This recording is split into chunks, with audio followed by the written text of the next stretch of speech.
बिस्मिल्लाहिर्रहमानिर्रहीम। अस्सलाम वालेकुम। उम्मीद है आप सब खैरियत से होंगे। आज हमारा फार्माकोग्नोसी का 26वां लेक्चर है।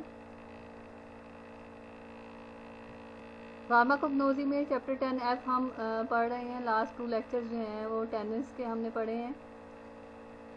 आज टेनेंस का लास्ट पार्ट है, पार्ट 3 है। टेनेंस के बारे में हमने पढ़ा था कि टेनेंस जो है वो कॉम्प्लेक्स सब्सटेंसेस होते हैं, हाई मोलेकुलर वेट होता है उनका, मिक्सचर्स ऑफ पॉलीफिनोल्स होते हैं जो एमॉर्फस फॉर्म में होते हैं, क्रिस्टलाइज फॉर्म में नहीं होते, और इनके जो कलर्स होते हैं वो ब्राउनिश और येलोइश पिगमेंट्स होते हैं, जिसकी वजह से एज ए टैनिंग एजेंट के तौर पे इनको यूज़ किया जाता है। मेडिकली जो है वो एस्ट्रिंजेंट के तौर पे इसको इस्तेमाल किया जाता है। ये 2 इम्पॉर्टेंट इसके यूजेस हैं जो इनको इस्तेमाल किया जाता है जिस मकसद के लिए। इसके अलावा हमने प्रॉपर्टीज़ पढ़ी थी टेनेंस की। टेनेंस जो है वो वाटर में सॉल्युबल होते हैं और डाइल्यूट अल्कोहल और ग्लिसरीन में वो इनसॉल्युबल होते हैं। Water, dilute alcohol and glycerine में सॉल्युबल होते हैं, जबकि ईथर में और बेंजीन में इनसॉल्युबल होते हैं। एमॉर्फस फॉर्म में होते हैं ये। इसके अलावा कोलाइडल सस्पेंशन बनाते हैं वाटर के साथ और अल्कोहल का सॉल्यूशंस के साथ। Gelatin, albumin and protein solutions में जो है टेनिन्स वो प्रेसिपिटेट कर जाते हैं। ठीक है। इसके अलावा आयरन साल्ट के साथ ये कलर सॉल्यूशंस बनाते हैं और जो टेनिन्स होते हैं उनका बिटर टेस्ट होता है। इसके अलावा टेनिन्स के बारे में हमने पढ़ा था कि इसके बिटर टेस्ट और एस्ट्रिंजेंट प्रॉपर्टी की वजह से एनिमल्स जो हैं वो एनिमल्स की इंजरी से बच जाते हैं, ये प्लांट्स। इसके अलावा एनिमल हाइड्स को लेदर में कन्वर्ट किया जाता है टेनिन्स से। टेनिन्स को यूज़ किया जाता है। डायरिया के ट्रीटमेंट में इसको यूज़ किया जाता है। अल्कोलाइड पॉइजनिंग में टेनिन्स को यूज़ किया जाता है।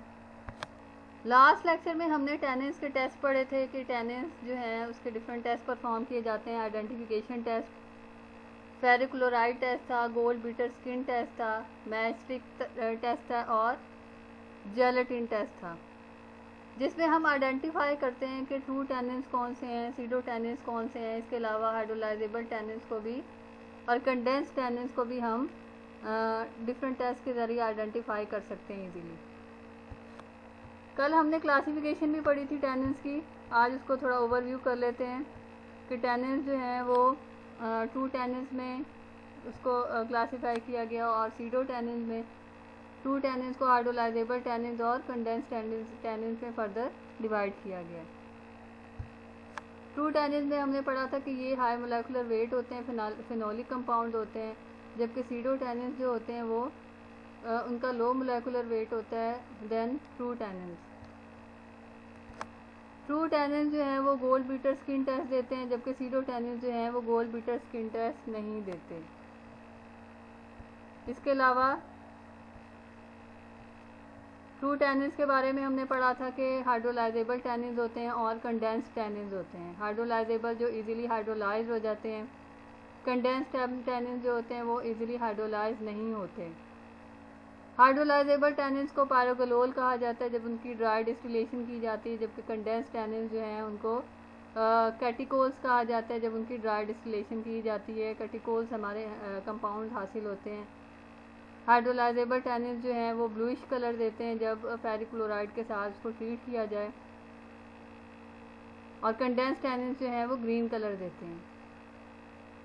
हाइड्रोलाइजेबल की क्लव और रुबाब थी, जबकि कंडेंस्ड टेनिन की टी, सिनामन और हमामेलिस एग्जाम्पल्स थी। ये हमने पढ़ा था कल इसकी क्लासिफिकेशन। आज हम टेनिन्स की ड्रग्स को डिस्कस करेंगे।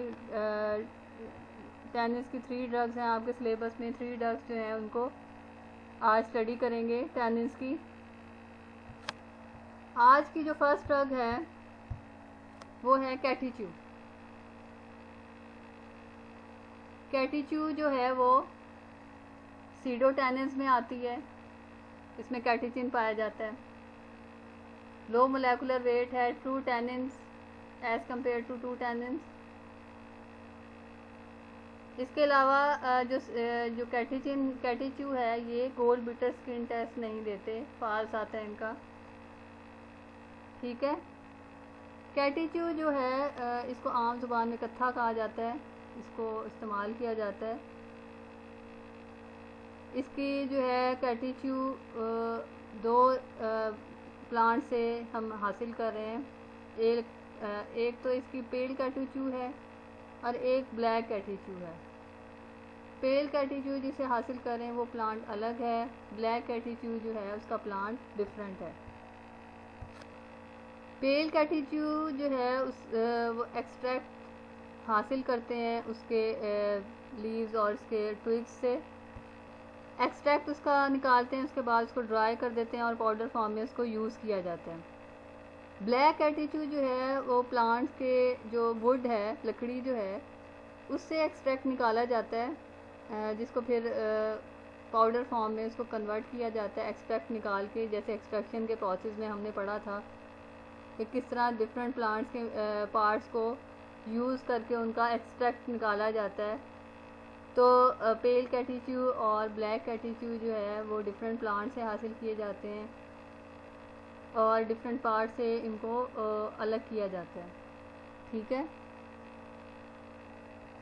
तो आगे इसकी डिटेल पढ़ते हैं कैटीच्यू की।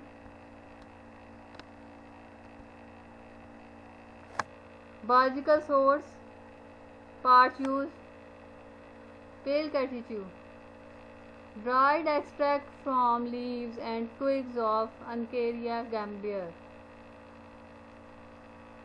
पेल कैटीच्यू जो है वो ड्राइड एक्सट्रैक्ट हम लीव्स और ट्विग्स से हासिल करते हैं। ट्विग्स जो होती हैं उसकी शाखें होती हैं पतली पतली उसकी प्लांट की, उनको ट्विग्स कहते हैं।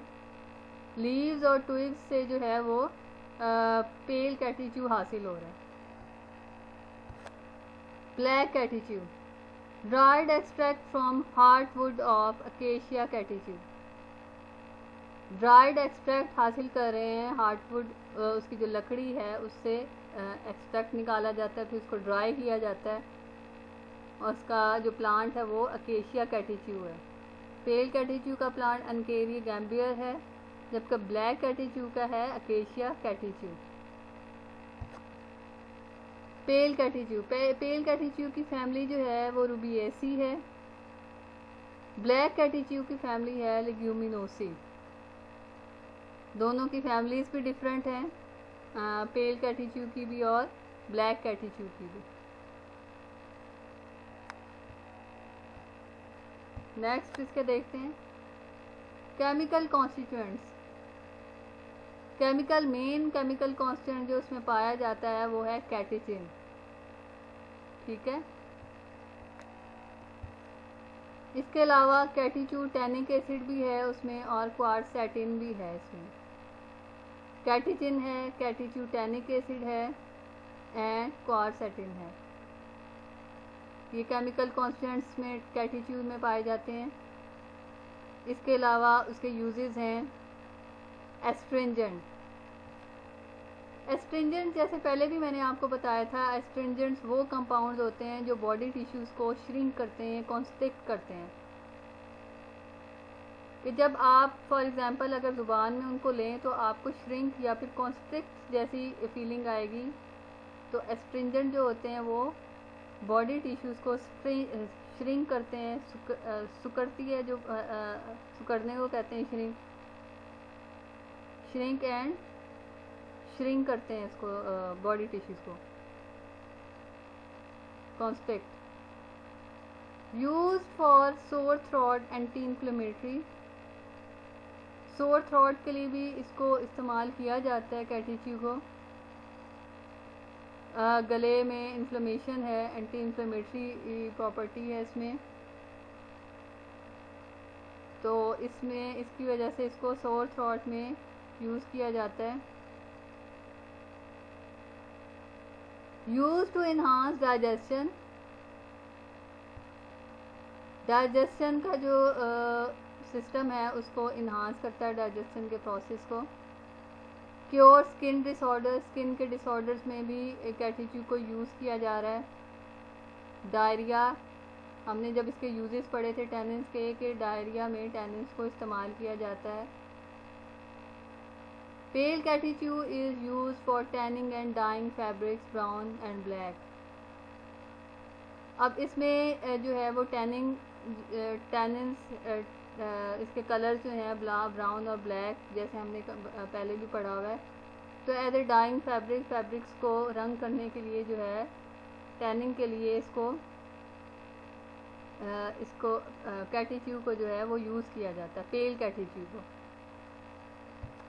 तो ये कैटीच्यू के यूजेस थे। एस्ट्रिंजेंट है, यूज फॉर सोर थ्रॉट, एंटी इन्फ्लेमेटरी है, इन्हांस डाइजेशन है करता है, cure skin disorder, use in diarrhoea. इसके अलावा फैब्रिक डाइंग्स में भी जो है इसको इस्तेमाल किया जाता है। तो ये हमारी आज की टैनिन्स की फर्स्ट ड्रग थी जो हमने स्टडी की है। आज की जो नेक्स्ट ड्रग है वो है नटगाल।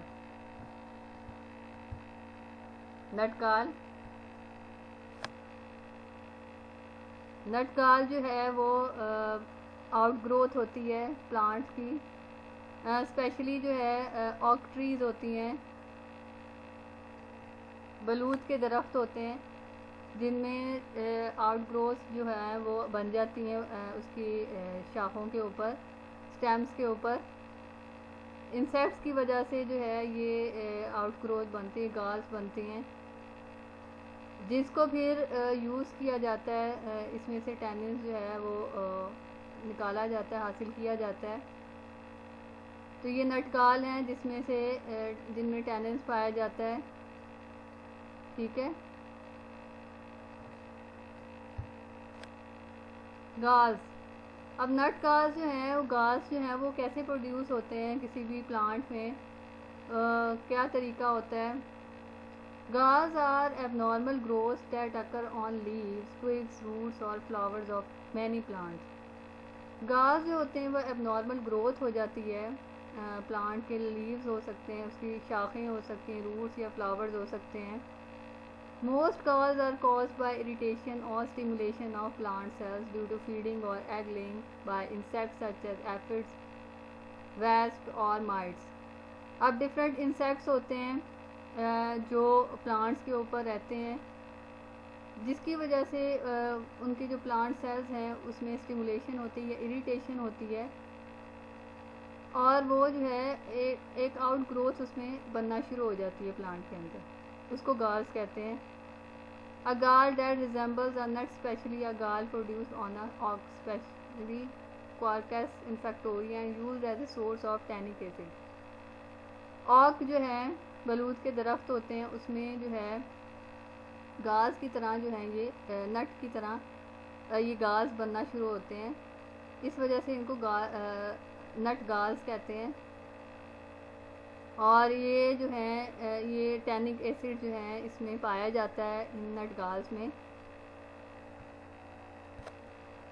नेक्स्ट इसके बारे में डिटेल पढ़ते हैं नट गाल के बारे में। नट गाल बायोलॉजिकल सोर्स पार्ट्स यूज। नट गाल इज द एक्सक्रीसेंस या फिर गाल कहते हैं इसको,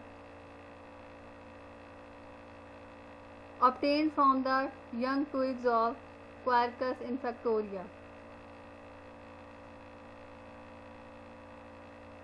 ये जो गाल हैं ये obtain किए जाते हैं, उसमें यंग ट्विग्स हैं उसके ऊपर बनना शुरू होते हैं, और इसके प्लांट का नाम है क्वारकस इन्फेक्टोरिया या फिर ऑक ट्री भी कहते हैं इसको। ठीक है, जैसे मैंने अभी पहले बताया ये आउटग्रोथ है पैथोलॉजिकल, उसमें इंसेक्ट्स की वजह से जो है ये आउटग्रोथ बन जाती है प्लांट्स के ऊपर, जिसके अंदर फिर टैनिक एसिड जो है वो बनता है, और इसको फिर अलग किया जाता है उसमें प्लांट से। फैमिली इसकी है फगेसी फैमिली से ये बिलोंग करता है। हैबिटेट है plant is found in Turkey, Syria, Iran, Cyprus, Greece. इन कंट्रीज़ में जो है ये प्लांट ग्रो किया जाता है।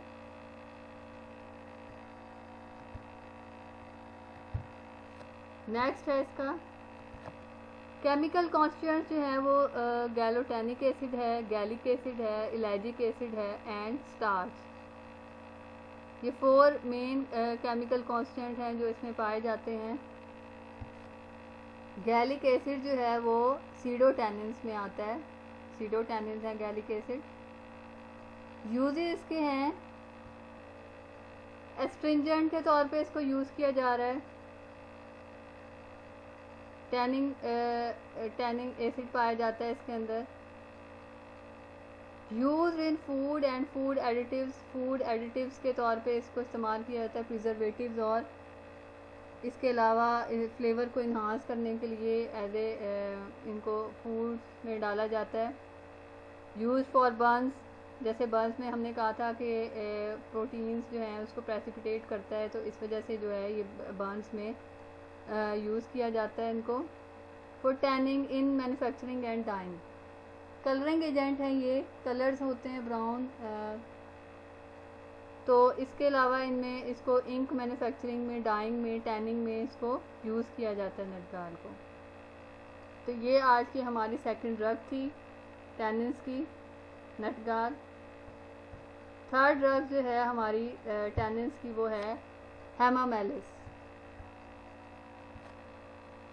हेमामेलिस को विच हैज़ल लीव्स भी कहा जाता है, हेमामेलिस लीव्स और विच हैज़ल लीव्स भी इसको कहा जाता है।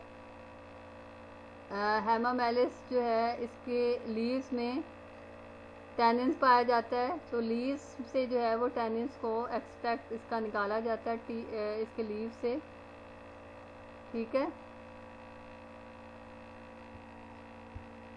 Hamamelis biological source dried leaves of Hemamelis virginiana,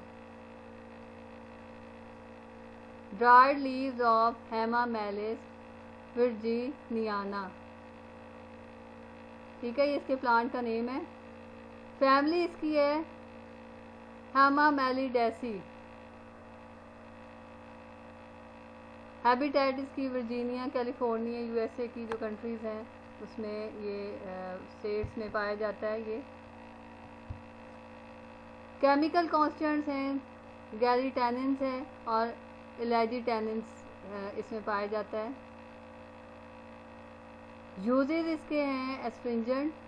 अब ये जो है आपके लिए याद करना आसान है कि टैनिन्स जो हैं उनके यूजेस तकरीबन एक जैसे ही हैं सबके, ठीक है। एस्ट्रिंजेंट के तौर पे इसको इस्तेमाल किया जा रहा है। एंटीडोट फॉर अल्कलाइड पॉइजनिंग, जैसे हमने पहले यूजेस में पढ़ा था कि अल्कलाइड पॉइजनिंग में जो है तो एंटीडोट के तौर पे इसको यूज़ किया जाता है। यूज एज हेमोस्टैटिक एजेंट, के ब्लड फ्लो को इंजरी हो गई है उसको रोकने के लिए भी जो है इसको इस्तेमाल किया जाता है। तो ये हेमामेलिस के यूजेस थे, एस्ट्रिंजेंट है, एंटीडोट है, for alkaloid poisoning, haemostatic agent है। ये आज की टैनिन्स की थर्ड ड्रग थी। फर्स्ट ड्रग हमने पढ़ी है वो कैटिच्यू, फिर नटगाल एंड देन हेमामेलिस। ये 3 ड्रग्स हैं, सिर्फ 3 ड्रग्स ही हैं टैनिन्स की, मुश्किल नहीं है, तो आपके लिए आज याद करना भी आसान होगा। बहुत ही छोटा सा चैप्टर था ये। तो आज का लेक्चर जो है हमारा ख़त्म होता है। टैनिन्स जो है उसका चैप्टर आज एंड हो गया है। यहाँ पे 3 ड्रग्स थी। तो असाइनमेंट आपकी ये है कि आपने इन 3 ड्रग्स का जो है ये असाइनमेंट बनानी है, सबमिट करानी है, ठीक है। और इसको नोट डाउन करें, याद करें इनको साथ साथ। आज का जो लेक्चर है वो यहीं पे ख़त्म होता है, ठीक है। ओके, थैंक यू, अल्लाह हाफिज़।